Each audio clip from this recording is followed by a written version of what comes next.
Hello दोस्तों, स्वागत है आप सभी का आपके अपने यूट्यूब चैनल तेजस स्टडी पॉइंट पर। दोस्तों, आज के वीडियो में हम भारतीय इतिहास के एक महत्वपूर्ण टॉपिक के बारे में चर्चा करेंगे, जो है मौर्य साम्राज्य के बाद भारत का इतिहास। दोस्तों, इससे पहले हम लोगों ने मौर्य साम्राज्य और मौर्य साम्राज्य से पहले मगध महाजनपद पर या भारत पर शासन करने वाले सभी राजवंशों को पढ़ लिया है। आज के वीडियो में हम मौर्य साम्राज्य के बाद के राजवंशों को बिल्कुल डिटेल से पढ़ेंगे। दोस्तों, हमने मौर्य साम्राज्य वाली वीडियो में देखा था कि मौर्य साम्राज्य के जो अंतिम शासक हुए थे उनका नाम था बृहद्रथ। और बृहद्रथ के एक सेनापति थे जिनका नाम था पुष्यमित्र शुंग। पुष्यमित्र शुंग जो है वो बृहद्रथ को अपदस्थ करके अपने पद से हटाकर और मगध महाजनपद पर शुंग वंश की स्थापना करते हैं। तो शुंग वंश से लेके आज हम पढ़ेंगे शुंग वंश के बाद जो है उसके बाद कर्ण वंश की स्थापना होती है वासुदेव के द्वारा। उसके बाद सातवाहन वंश की स्थापना होती है सिमुक के द्वारा। और उसके बाद कुछ विदेशी आक्रमणकारी विदेश में भारत में आक्रमण करते हैं, जैसे हिंद यूनानी या फिर शक हो गए, पहलव, कुषाण। इन सब के बारे में आज हम डिटेल से पढ़ेंगे। मैं आशा करूंगा दोस्तों आपको ये वीडियो ज़रूर पसंद आएगा, और अगर आपको वीडियो पसंद आता है तो वीडियो को लाइक, शेयर और कमेंट ज़रूर करें। शुरू करते हैं बिना किसी देरी के हमारे वीडियो को। दोस्तों, सबसे पहले हम लोग पढ़ेंगे शुंग वंश। शुंग वंश के बारे में हम लोग पढ़ेंगे। पुष्यमित्र शुंग ने, जिसने मगध पर शुंग वंश की नींव डाली, ब्राह्मण जाति का था। तो पुष्यमित्र शुंग जो है वो किस जाति का था? ब्राह्मण जाति का था। शुंग शासकों ने अपनी राजधानी विदिशा में स्थापित कर ली, यानी कि शुंग राजवंशों की जो राजधानी थी वो पाटलिपुत्र से उन्होंने कहाँ कर दी? विदिशा कर ली। इंडो यूनानी यानी कि हिंद यूनानी। अब हम लोग बाद में पढ़ेंगे हिंद यूनानी शासकों के आक्रमण के बारे में। हिंद यूनानी शासक जिसका नाम था मीनांडर को जो है पुष्यमित्र शुंग ने पराजित किया था। तो मीनांडर को पुष्यमित्र शुंग ने पराजित किया था, जो ब्राह्मण जाति का था, और उसकी राजधानी विदिशा थी। आगे हम लोग देखेंगे पुष्यमित्र शुंग ने 2 बार अश्वमेध यज्ञ किया। पुष्यमित्र शुंग ने अपने राज्य के लिए 2 बार अश्वमेध यज्ञ किया, और इसके लिए यज्ञ जो है पतंजलि ने करवाए। हम लोग दर्शन पढ़ते हैं जिसमें हम लोग ये पढ़ते हैं कि जो योग दर्शन है उस योग दर्शन के प्रतिपादक कौन थे? पतंजलि, जिन्होंने 2 बार अश्वमेध यज्ञ किसके लिए करवाए थे?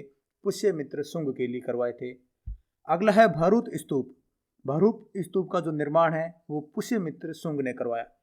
स्तूप जो है वो बौद्ध धर्म से संबंधित जो संरचना होती है, और भरूत स्तूप जो है वो सतना जिला मध्य प्रदेश में स्थित है, और उसका निर्माण किसने करवाया था? पुष्यमित्र शुंग ने करवाया था। शुंग वंश के अंतिम शासक की बात करें तो वो था देवभूति। शुंग वंश के प्रथम शासक पुष्यमित्र शुंग, और अंतिम शासक की बात करें तो वे कौन थे? देवभूति। और देवभूति की हत्या 73 ईसा पूर्व में वासुदेव ने कर दी, और उसके बाद मगध को गद्दी पर कर्ण वंश की स्थापना की गई। जो देवभूति था शुंग वंश का सबसे अंतिम शासक, उसकी हत्या वासुदेव के द्वारा की गई, और वासुदेव ने किसकी स्थापना की थी? कर्ण वंश की स्थापना की थी 73 ईसा पूर्व में। दोस्तों, आगे बढ़ते हैं हम लोग। कर्ण वंश के जो अंतिम राजा थे उसका नाम था सुशर्मा। दोस्तों, इनके बारे में ज़्यादा डिटेल्स में हमारे कई एग्जाम्स में, क्या किसी भी एग्जाम्स में ज़्यादा नहीं पूछा जाता, तो हम लोग इसके शुरू के शासक में या अंतिम शासक या उस राजवंश का सबसे प्रतापी शासक कौन हुआ उनके बारे में ही ज़्यादा पढ़ते हैं। तो कर्ण वंश का सबसे अंतिम शासक हुआ था सुशर्मा। सिमुक ने 60 ईसा पूर्व में सुशर्मा की हत्या कर सातवाहन वंश की स्थापना की। तो कर्ण वंश के बाद मगध महाजनपद पर किस वंश का शासन होता है? सातवाहन वंश का, और जिसके स्थापना या फिर संस्थापक कौन है? सिमुक। सातवाहन शासकों ने अपनी राजधानी प्रतिष्ठान में स्थापित की। प्रतिष्ठान जो है आंध्र प्रदेश के औरंगाबाद जिले में है। तो ये ध्यान रखें दोस्तों, शुंग वंश के शासकों ने अपनी राजधानी विदिशा में स्थापित कर ली। जो मौर्य साम्राज्य है उनकी राजधानी राजगृह या पाटलिपुत्र थी, और सातवाहन वंश के जो शासक थे उन्होंने अपनी राजधानी कहाँ कर ली थी? प्रतिष्ठान में, और प्रतिष्ठान आंध्र प्रदेश के औरंगाबाद जिले में है। सातवाहन वंश के प्रमुख शासक थे सिमुक, सातकर्णी, गौतमी पुत्र सातकर्णी, वशिष्ठ पुलुमावी, यज्ञश्री सातकर्णी। दोस्तों, इनके बारे में थोड़ा थोड़ा ध्यान रखें। कई बार क्वेश्चंस एग्जाम्स में ऐसे पूछे जाते हैं कि निम्न में से कौन सा अलग है, कौन सा भिन्न है, यानी कि तीन राजाओं के नाम एक ही वंश से देंगे, और चौथे राजा का नाम किसी अलग वंश से उठा के दे देंगे और हमें बताना पड़ेगा कि कौन सा अलग है। तो ये नाम है शिमुक, सातकर्णी, गौतमी पुत्र सातकर्णी, वशिष्ठ पुलुमावी, यज्ञश्री सातकर्णी। ये सारे राजा जो है वो सातवाहन वंश के राजा हुए हैं। सातकर्णी ने 2 बार अश्वमेघ यज्ञ और 1 बार राजसूय यज्ञ करवाया था। तो सातकर्णी था, उसने 2 बार अश्वमेघ यज्ञ और 1 बार राजसूय यज्ञ करवाया था। उससे पहले 2 बार अश्वमेघ यज्ञ किसने करवाया था? पुष्यमित्र शुंग ने करवाया था। और उसके लिए अश्वमेघ यज्ञ किसने किए थे? पतंजलि ने किए थे। दोस्तों आगे बढ़ते हम लोग। सातवाहन शासकों के समय प्रसिद्ध साहित्यकार हाल एवं गुणाढ्य थे। तो हाल और गुणाढ्य जो साहित्यकार थे, इतिहासकार थे, वो किसके समय थे या किसके समकालीन थे? तो वे सातवाहन शासकों के समकालीन थे। तो उनकी जो प्रमुख रचना है उनके बारे में आप जरूर ध्यान रखें। हाल की रचना का नाम थे गाथा सप्तशतक, गाथा सप्तशतक। और गुणाढ्य की रचना थी, उसका नाम था बृहत कथा। तो बृहत कथा किसकी रचना है? गुणाढ्य की है। और गाथा सप्तशतक किसकी रचना है? हाल की है। और हाल और गुणाढ्य दोनों किसके समकालीन थे? वे सातवाहन शासकों के या सातवाहन राजवंश के समकालीन थे। ब्राह्मणों को भूमि अनुदान सबसे महत्वपूर्ण पॉइंट है दोस्तों, बहुत बार एग्जाम में पूछा गया है कि ब्राह्मणों को भूमि अनुदान देने की प्रथा का शुरुआत कब से हुई या किस राजवंश के समय से शुरू हुई है? तो सातवाहन शासकों के समय। सर्वप्रथम सातवाहन शासकों ने ही शुरुआत किया था ब्राह्मणों को भूमि अनुदान देना या भूमि को दान में देना। सातवाहनों की भाषा की बात की जाए तो उनकी भाषा प्राकृत थी और उनकी लिपि जो थी वो थी ब्राह्मणी। तो सातवाहन राजवंशों की या राजवंश के जो शासक थी उनकी प्रमुख भाषा प्राकृत थी और उनकी जो लिपि थी उस लिपि का नाम था ब्राह्मणी। सातवाहन समाज का जो समाज था वो कैसा था? मातृसत्तात्मक था, यानी कि वहाँ स्त्रियों को ज़्यादा महत्वता दी जाती थी, इसलिए वो समाज कैसा था? मातृसत्तात्मक समाज था। अब दोस्तों हमने पुष्यमित्र शुंग के बाद कर्ण वंश के बाद हमने सातवाहन वंश को डिटेल से पढ़ा है दोस्तों। इससे बार किसी भी एग्जाम्स में क्वेश्चन नहीं जाते। अब हम लोग दोस्तों भारत के यवन राज्य के बारे में पढ़ेंगे। यवन राज्य अर्थात विदेशी आक्रमणों के बारे में। विदेशी आक्रमण कार्यों का जो क्रम है वो हम जरूर ध्यान रखेंगे, क्योंकि सबसे पहले पूछा जाता है कि कौन सा क्रम सही है कौन सा नहीं है। तो सर्वप्रथम जो विदेशी आक्रमणकारी हुए थे वे कौन थे? हिंद यूनानी। तो हम लोग यूरोपियन ज्ञान रखते हैं। सबसे पहले भारत में जो आक्रमण हुआ था वो किसने किया था? वो विदेशी थे, हिंद यूनानी। उसके बाद शक, उसके बाद पहलव और उसके बाद कुषाण। तो हिंद यूनानियों के बाद शक भारत में आए थे, उसके बाद पहलव और उसके बाद कुषाण भारत में आए थे। सेल्यूकस के द्वारा स्थापित पश्चिमी तथा मध्य एशिया का विशाल साम्राज्य को उत्तराधिकारी एंटियोकस प्रथम ने अक्षुण्य बनाए रखा। यानी कि जब सिकंदर का आक्रमण हुआ था, सिकंदर के आक्रमण के समय सिकंदर का जो सेनापति सेल्यूकस निकेटर था उसने पश्चिमी और मध्य एशिया के कुछ भाग पर कब्जा कर रखा था और उसका जो उत्तराधिकारी था उसका नाम था एंटियोकस प्रथम। तो एंटियोकस प्रथम किसका उत्तराधिकारी था? सेल्यूकस का उत्तराधिकारी था। उसने जो सेल्यूकस के द्वारा या सिकंदर के द्वारा जीते हुए प्रदेश थे, जो सेल्यूकस का जो साम्राज्य था उसको एकदम सही से अक्षुण्य बनाए रखा, यानी कि उस प्रकार किसी का कब्जा होने नहीं दिया। लेकिन उसके बाद जो उत्तराधिकारी हुआ एंटियोकस प्रथम के बाद एंटियोकस द्वितीय, एंटियोकस सेकंड के शासनकाल में विद्रोह के फलस्वरूप उसके अनेक प्रांत स्वतंत्र हो गए, यानी कि उसके साम्राज्य के बहुत सारे टुकड़े हो गए। बहुत से प्रांत जो है छोटे छोटे प्रांत, उन्होंने खुद को स्वतंत्र कर लिया। बैक्ट्रिया के विद्रोह का नेतृत्व डियोडोटस का प्रथम ने किया। अब बैक्ट्रिया के विद्रोह का प्रथम जो नेतृत्व है वो डियोडोटस प्रथम ने किया। ये बैक्ट्रिया क्या है? तो दोस्तों इसके लिए आप छोटा सा एक इमेज देखें। जो ये भारत है, भारत के उत्तर में आपको पता है हिमालय पर्वत है और हिमालय पर्वत को अफगानिस्तान में हिंदुकुश पर्वत भी कहा जाता है। तो हिंदुकुश पर्वत के जो उत्तरी भाग है, यानी कि अफगानिस्तान का उत्तरी भाग, उसको बैक्ट्रिया के नाम से जाना जाता है। तो बैक्ट्रिया जो है वो एशियाई का या मध्य एशिया का ही प्राचीन नाम है। मध्य एशिया का जो हिंदुकुश पर्वत का जो उत्तरी भाग है उसको बैक्ट्रिया कहा जाता था। वापस आते हैं अपने टॉपिक पे। तो बैक्ट्रिया पे सर्वप्रथम विद्रोह किसने किया था, यानी कि बैक्ट्रिया पे शासन किसने किया था? उस राजा का नाम था डियोडोटस प्रथम। तो सर्वप्रथम बैक्ट्रिया का विद्रोह या बैक्ट्रिया पर शासन किया था डियोडोटस प्रथम ने। यहाँ से दोस्तों इतने ज़्यादा क्वेश्चन नहीं पूछे जाते हैं। बैक्ट्रिया पर डियोडोटस प्रथम के साथ इन राजाओं ने क्रमशः शासन किया। तो डियोडोटस प्रथम के बाद बैक्ट्रिया पर शासन जो है इन राजाओं ने किया, जिनके बारे में न के बराबर एग्जाम्स में क्वेश्चन पूछे जाते हैं, फिर भी हम लोग पढ़ लेते हैं क्योंकि ल्यूसेंट में दे रखा है। तो डियोडोटस सेकेंड, यूथिडेमस, डेमेट्रियस, मिनेंडर, यूकेटाइडस, एंटीआलिकेडस और हर्मिक्स, ये नाम है जो किस राजवंश के शासक थे? वे हिंद यूनानी थे, यानी कि इन्होंने बैक्ट्रिया पर शासन किया था। बैक्ट्रिया के लोगों ने जब भारत पर आक्रमण किया, इन्हीं को ही हम लोग जो है हिंद यूनानी शासकों के नाम से जानते हैं। भारत पर सबसे पहले आक्रमण की बात करें, बैक्ट्रियाई आक्रमण की बात करें, हिंद यूनानियों के आक्रमण की बात करें, तो वो शासक डेमेट्रियस था। तो सबसे पहले हिंद यूनानी आक्रमणकारी या बैक्ट्रियाई आक्रमणकारी भारत में कौन था? वो था डेमेट्रियस। इसने 190 ईसा पूर्व में भारत पर आक्रमण कर अफगानिस्तान, पंजाब एवं सिंध के बहुत बड़े भाग पर अधिकार कर लिया। इसने साकल को अपनी राजधानी बनाया। इसे ही हिंद यूनानी का बैक्ट्रियाई यूनानी कहा जाता है। यानी कि हिंद यूनानी या बैक्ट्रियाई यूनानी किसको कहा जाता है? जो बैक्ट्रिया से हमारे भारत में शासन करने के लिए आए थे, उनको ही हिंद यूनानी कहते हैं। और इनमें सबसे पहले भारत पर आक्रमण करने वाला कौन था? वो था डेमेट्रियस। दोस्तों, डियोडोटस जो हमने पढ़ा था, ये भारत पर आक्रमण नहीं किया था। इसने तो जो है वो बैक्ट्रिया पर सबसे पहले आक्रमण किया था। बैक्ट्रिया पर विद्रोह करके बैक्ट्रिया को अपने कब्जे में लिया था। तो ये याद ना रखें कि डेमेट्रियस जो है वो उसने भारत पर आक्रमण किया था, और सबसे पहले बैक्ट्रिया पर आक्रमण की बात करें तो वो किया था डियोडोटस ने।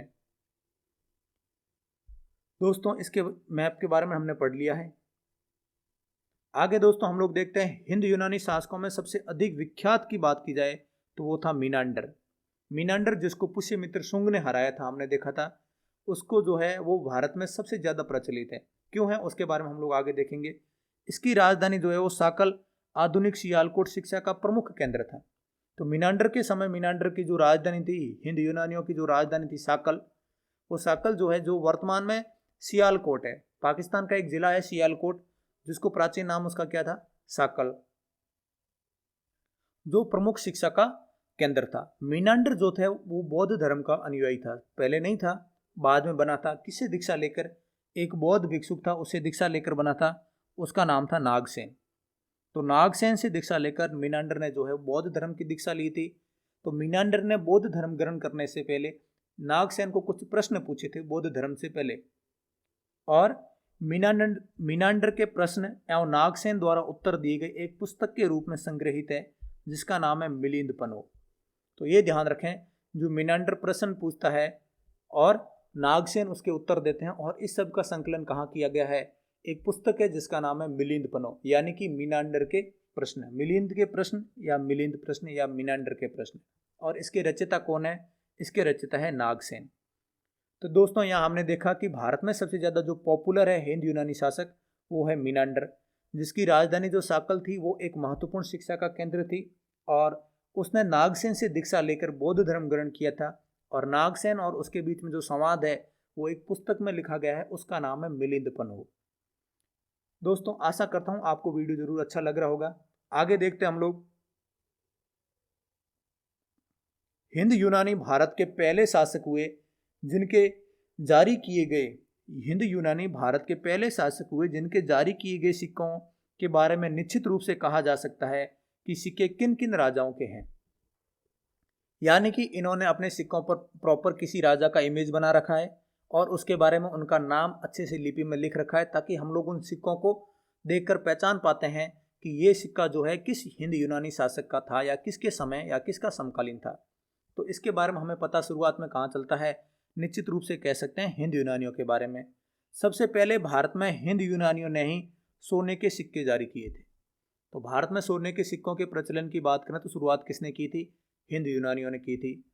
हिंद यूनानी शासकों ने भारत के पश्चिम उत्तर भाग सीमा प्रांत में यूनान की प्राचीन कला चलाई, जिसे हेलिनिस्टिक आर्ट कहते हैं। भारत में गांधार कला इसका उत्तम उदाहरण है। तो हेलिनिस्टिक आर्ट थी जो हमारे वर्तमान में जो भारत की गांधार कला है, वो इसी का ही रूप है, हेलिनिस्टिक आर्ट का। और हेलिनिस्टिक आर्ट का ही हमने इमेज यहाँ पे ले रखा है कि भारत में कुछ स्तंभ बनाए गए, और उसके ऊपर जो ये इमेज बनाए गए, ये किस आर्ट का पार्ट है? हेलिनिस्टिक आर्ट का ही पार्ट है। तो हिंद यूनानियों की जो आर्ट है उसका नाम क्या है? Hellenistic art. आगे देखते हैं दोस्तों शक के बारे में। हिंद यूनानियों के बाद में भारत में शकों का आक्रमण हुआ था। यूनानियों के बाद में भारत में शक आए। शकों की 5 शाखाएं और हर शाखा की राजधानी भारत और अफगानिस्तान में अलग अलग भागों में थी। तो भारत में शकों की कुल कितनी शाखाएं थी? 5 शाखाएं थी और पांचों शाखाओं की राजधानियां जो है वो अलग अलग थी। शक मूलतः मध्य एशिया के निवासी थे और चारागाह की खोज में भारत आए थे। जो शक है वो कहाँ के निवासी थे? मध्य एशिया के मिडिल ईस्ट से आए थे और भारत में चारागाह की खोज में पशु चराने के लिए भारत आए थे। 58 ईसा पूर्व में उज्जैन के एक राजा ने शकों को पराजित करके बाहर खदेड़ दिया और विक्रमादित्य की उपाधि धारण की। अब उस राजा को जो है हम विक्रमादित्य के ही नाम से जानते हैं। तो विक्रमादित्य ने क्या किया था? 58 ईसा पूर्व में उज्जैन का वो राजा था, उसने शकों को जो है हराया, शकों का दमन किया, यानी शकों को भारत से बाहर निकाल दिया। शकों पर विजय के उपलक्ष्य में 58 ईसा पूर्व में एक नया संवत विक्रम संवत के नाम से प्रारंभ हुआ। दोस्तों, आज हम सभी हमारे जितने भी हिंदू त्यौहार मनाते हैं शक संवत विक्रम संवत के आधार पर, जो हम विक्रम संवत को मानते हैं। तो विक्रम संवत जो है वो 58 ईसा पूर्व में किसके द्वारा शुरुआत की गई थी? विक्रमादित्य के द्वारा। और विक्रमादित्य ने ये कैलेंडर क्यों बनाया था? क्योंकि उन्होंने शकों के ऊपर जीत हासिल की थी और उसके बाद ही इन्होंने विक्रमादित्य की उपाधि धारण की थी। और विक्रमादित्य की उपाधि का मतलब क्या होता है? कि वो होता है पराक्रमी योद्धा, एक प्रकार से जो बहुत ही ज़्यादा सूरवीर या पराक्रमी योद्धा है उसको हम विक्रमादित्य कहते हैं। उसी समय विक्रमादित्य की एक लोकप्रिय उपाधि बन गई जिसकी संख्या भारत इतिहास में 14 तक पहुंच गई। गुप्त सम्राट चंद्रगुप्त द्वितीय भी सबसे अधिक विख्यात विक्रमादित्य थे। यानी कि उस समय जो विक्रमादित्य ने शकों को हराकर जो उपाधि धारण की थी विक्रमादित्य, उसके बाद ये जो नाम था विक्रमादित्य वो इतना पॉपुलर हो गया कि बहुत से राजा अपने नाम के पीछे या नाम के पहले जो है विक्रमादित्य लगाना पसंद करते थे। और विक्रमादित्य के समय यानी कि भारत के इतिहास में टोटल कितने विक्रमादित्य हुए हैं? 14 विक्रमादित्य हुए हैं। हम गुप्त साम्राज्य के बारे में बात करते हैं तो गुप्त साम्राज्य का एक सबसे प्रभावी या प्रतापी शासक हुआ था जिसका नाम था चंद्रगुप्त द्वितीय। उन्होंने भी जो है विक्रमादित्य की उपाधि धारण की थी। शकों की एक अन्य शाखा थी जिन्होंने दक्षिण भारत में लंबे समय तक शासन किया। दक्षिण भारत का जब हम इतिहास पढ़ेंगे तब हम शक के बारे में थोड़ा सा और पढ़ेंगे। उन्होंने बहुत लगभग 400 साल तक जो है भारत में आक्रमण यानी कि भारत में शासन किया था, दक्षिणी भारत में। शकों का सबसे प्रतापी शासक की बात की जाए तो वो थे रुद्रदामन प्रथम। तो बहुत सी बार क्वेश्चंस में ये पूछा जाता है दोस्तों कि रुद्रदामन प्रथम जो है वो किस राजवंश या किस वंश से संबंधित है? तो वो एक शक राजा था जिसका शासन 130 से लेकर 150 ईस्वी तक रहा, यानी कि उसने 20 वर्षों तक शासन किया और वो एक शक राजवंश का जो है सबसे प्रतापी शासक माना जाता है। गुजरात के बड़े भाग पर इसने शासन किया। इसने काठियावाड़ की एक सुदर्शन झील के बारे में दोस्तों हम लोग मौर्य साम्राज्य में पढ़ते हैं। मौर्य साम्राज्य में जो सुदर्शन झील का निर्माण करवाया गया था उसका जीर्णोद्वार किसने करवाया था? रुद्रदामन प्रथम ने। जीर्णोद्वार का अर्थ होता है दोस्तों कि जो नई झील है, कोई पुरानी झील है, उसको पुनः निर्मित करवाते हैं या फिर उसको जो थोड़ा सा और अच्छे से बनाने का प्रयास करते हैं उसको हम लोग जीर्णोद्वार कहते हैं। तो जीर्णोद्वार सुदर्शन झील का किसने करवाया था? रुद्रदामन प्रथम ने करवाया था दोस्तों। रुद्रदामन संस्कृत का बड़ा प्रेमी था। रुद्रदामन संस्कृत का बड़ा प्रेमी था। उसने ही सबसे पहले विशुद्ध संस्कृत भाषा में सबसे लंबा अभिलेख गिरनार अभिलेख जारी किया था। इसके पहले सभी अभिलेख प्राकृत भाषा में ही रचित थे। यानी कि रुद्रदामन संस्कृत का प्रेमी था, इसलिए इसने जो है संस्कृत का सबसे बड़ा अभिलेख बनवाया जिसका नाम क्या था? गिरनार अभिलेख। तो गिरनार अभिलेख के बारे में दोस्तों ध्यान रखें, संस्कृत का अभिलेख है और इसकी रचना या फिर इसको किसने बनवाया था? रुद्रदामन ने बनवाया था। भारत में शक राजा अपने आप को जो है वो क्षत्रप कहते थे। तो शकों को जो है शक अपने आप को भारत में क्या कहते थे? क्षत्रप कहते थे। आगे पढ़ते हैं दोस्तों कुषाण। कुषाण से पहले दोस्तों भारत के अंदर जो है पल्लवों का आक्रमण हुआ था, लेकिन पल्लवों का आक्रमण भारत में इतना सफल नहीं हो पाया। वे जो है उत्तरी भाग भारत से भी उत्तरी भारत यानी कि अफगानिस्तान क्षेत्र वाले में भारत में ही जो उन्होंने आक्रमण कर वहाँ पे शासन कर पाए। उसके बाद जो शासन हुआ था यानी आक्रमण हुआ था भारत में वो कुषाणों का आक्रमण हुआ था। पहलों के बाद कुषाण भारत आए जो यूची एवं तोखरी भी कहलाते हैं। तो कुषाणों को जो है वो यूची भी कहते हैं और तोखरी भी कहते हैं। यूची नामक एक कबीला 5 कुलों में बट गया, उन्हीं में से एक कुल थे कुषाण। तो यूची जो कबीला था उसके 5 अलग अलग भागों में बट गया, जिसमें एक भाग और क्या था जिसका नाम हम जिसको कुषाण कहते हैं। कुषाण वंश के संस्थापक की बात की जाए तो वो था कुजुल कड़फिसेस।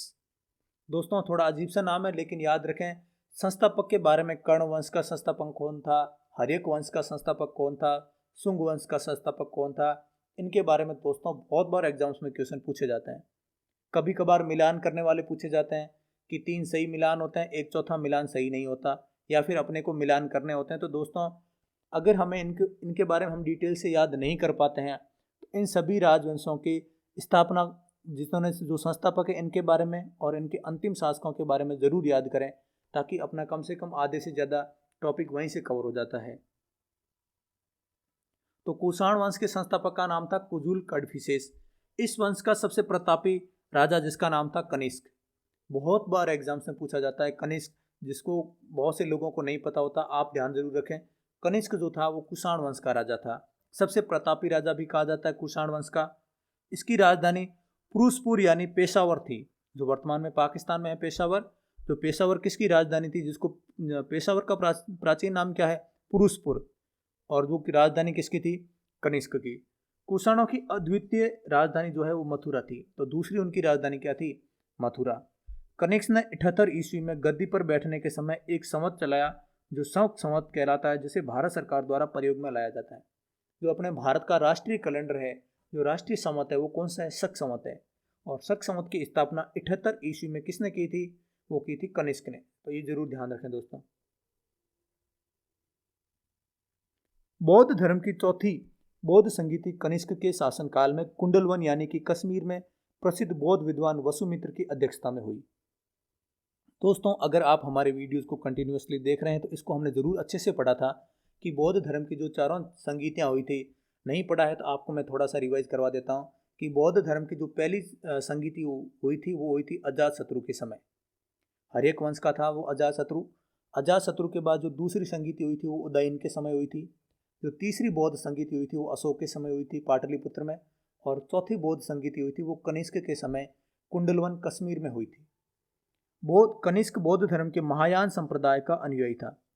दोस्तों गौतम बुद्ध की मृत्यु के बाद जो बौद्ध संप्रदाय है, बौद्ध धर्म में वो 2 भागों में बट गया, महायान और हीनयान, जिनके बारे में आप हमारा धर्म वाला जो वीडियो देखोगे उसमें आपको जरूर मिल जाएगा। जो कनिष्क था वो महायान संप्रदाय का अनुयायी था। कनिष्क का एक राजवेद था, आयुर्वेद का विख्यात विद्वान, आयुर्वेद का बहुत बड़ा जानकार या बहुत बड़ा ज्ञाता, जिसका नाम क्या था, चरक। और चरक ने एक पुस्तक लिखी थी जिसका नाम था चरक संहिता। तो दोस्तों ये तो क्वेश्चन पूछा जाता है कि चरक संहिता के लेखक कौन है, रचनाकार कौन है। चरक है जो हम इजीली याद कर लेते हैं, लेकिन क्वेश्चन ऐसा पूछा जाता है कि चरक किसके समकालीन थे या किसके दरबार में रहते थे। वे कनिष्क के दरबार में रहते थे। अगला है दोस्तों महाविभास सूत्र के रचनाकार वसुमित्र। इसे बौद्ध धर्म का विश्वकोश कहा जाता है। दोस्तों कनिष्क के दरबार में एक और महान विद्वान रहते थे जिनका नाम था वसुमित्र। वसुमित्र महाविद्वान क्यों है, क्योंकि उन्होंने एक पुस्तक लिखी थी जिसका नाम था महाविभास सूत्र। क्या नाम था उसका, महाविभास सूत्र। और इसे बौद्ध धर्म का क्या कहा जाता है, विश्वकोश कहा जाता है। कनिष्क के राजकवि अश्वघोष ने बुद्धों की रामायण बुद्ध चरित्र की रचना की है। दोस्तों आप जिन विद्वानों के नाम पढ़ रहे हो इनका इतिहास में बहुत नाम है। तो कनिष्क जो सबसे प्रतापी शासक था उसके बारे में हम लोग ये पढ़ते हैं, क्योंकि कनिष्क के दरबार में इतने अच्छे अच्छे विद्वान रहते थे जिन्होंने बहुत ही सुंदर सुंदर जो है रचनाएं की है। तो कनिष्क के एक राजकवि थे जिसका नाम था अश्वघोष। उन्होंने बुद्ध चरित्र की रचना की है, और बुद्ध चरित्र जो है इसको बुद्धों का रामायण भी कहा जाता है। और बौद्ध धर्म का विश्वकोश किसको कहा जाता है, वो हमने पढ़ा था। देखो बौद्ध धर्म का विश्वकोश कहा जाता है महाविभास सूत्र को, जिसकी रचना वसुमित्र ने की थी दोस्तों। उसके साथ ही और भी कई दरबार में रहते थे कई विद्वान जो कनिष्क के दरबार में रहते थे, जैसे वसुमित्र, पार्श्व, नागार्जुन, महाचेत, संघरक्ष। ये सारे दरबार में किसके दरबारी थे, कनिष्क के दरबारी थे। भारत के आइंस्टीन कहे जाने वाले नागार्जुन, भारत के आइंस्टीन कहे जाने वाले नागार्जुन, इनकी पुस्तक का नाम क्या है, माध्यमिक सूत्र। नागार्जुन की पुस्तक का नाम है माध्यमिक सूत्र। इन्होंने इसमें जो है सापेक्षता का सिद्धांत प्रस्तुत किया था। यानी कि हम लोग थ्योरी ऑफ रिलेटिविटी पढ़ते हैं, सापेक्षता का सिद्धांत, जिसको अल्बर्ट आइंस्टीन ने दिया था। जो हम फॉर्मूला जनरली कई बार बहुत जगह लिखा हुआ देखते हैं, E = mc²। तो आइंस्टीन ने फॉर्मूला दिया था, उससे पहले सापेक्षता के सिद्धांत के बारे में किसने बताया था, नागार्जुन ने बताया था। इसलिए भारत के आइंस्टीन किसको कहा जाता है? नागार्जुन को कहा जाता है। सबसे महत्वपूर्ण यह है कि भारत के आइंस्टीन तो नागार्जुन को कहा ही जाता है। नागार्जुन किसके समकालीन या किसके दरबार में रहते थे? कनिष्क के दरबार में रहते थे। दोस्तों आगे है, कनिष्क की मृत्यु 102 ईस्वी में हो गई। कुषाण वंश का अंतिम शासक वसुदेव था। तो कुषाण वंश के अंतिम शासक कौन थे? वासुदेव। और कनिष्क की मृत्यु हो गई थी 102 ईस्वी में। दोस्तों गांधार शैली एवं मथुरा शैली का विकास कनिष्क के शासनकाल में हुआ था। तो मथुरा शैली और गांधार शैली है, इसका जो प्रचार बोलो या फिर अधिक विकास की बात करें तो ये किसके समय हुआ था? ये कनिष्क के शासनकाल में हुआ था। रेशम मार्ग पर नियंत्रण रखने वाले शासकों में सबसे प्रसिद्ध कुषाण थे। तो जो रेशम सिल्क रूट जिसको बोलते हैं हम लोग, जो व्यापार का बहुत ही प्रसिद्ध रूट था, जिसको हम लोग आने वाले वीडियोज में ज़रूर कवर करेंगे, वो रेशम मार्ग पर नियंत्रण रखने वाले सबसे प्रमुख शासक कौन थे? कुषाण शासक थे। रेशम बनाने की तकनीक का आविष्कार सबसे पहले चीन में हुआ था। ये छोटा सा क्वेश्चन है, जो कहीं से क्वेश्चन अगर अपने स्टैटिक्स में से कहीं क्वेश्चन आ जाए तो आप ध्यान रखें। सबसे पहले जो रेशम का रेशा बनाने की तकनीक है वो कहाँ ईजाद हुई थी, कहाँ आविष्कार हुआ था उसका? चाइना में आविष्कार हुआ था। दोस्तों यहाँ पर हम अपना वीडियो कंप्लीट करेंगे। मैं आशा करता हूँ ये वीडियो आपको ज़रूर पसंद आया होगा। दोस्तों मौर्य साम्राज्य के बाद के इतिहास को हमने कंप्लीट करने का प्रयास किया है, एक भी पॉइंट छूटे ना। और ये हम सारी जानकारी जो हमने लूसेंट से ली है। तो ये लूसेंट जो है हमारे कंपटीशन के एग्ज़ाम्स की तैयारी करने के लिए सबसे बेस्ट बुक, आप ही जानते होंगे। लेकिन इसको पढ़ना बहुत ही मुश्किल काम है, क्योंकि बड़ी तगड़ी लैंग्वेज दे रखी है। तो हम इसी लैंग्वेज को थोड़ा सिंपल करके आपके सामने एक्सप्लेन करने का प्रयास कर रहे हैं। अगर आपको दोस्तों हमारे वीडियो में 1% भी हेल्प मिलती है तो आप हमारे वीडियो को लाइक और चैनल को सब्सक्राइब जरूर करें, इससे हमें भी हेल्प मिलेगी। Thank you. जय हिंद, जय भारत। दोस्तों मिलते हैं अगले वीडियो में।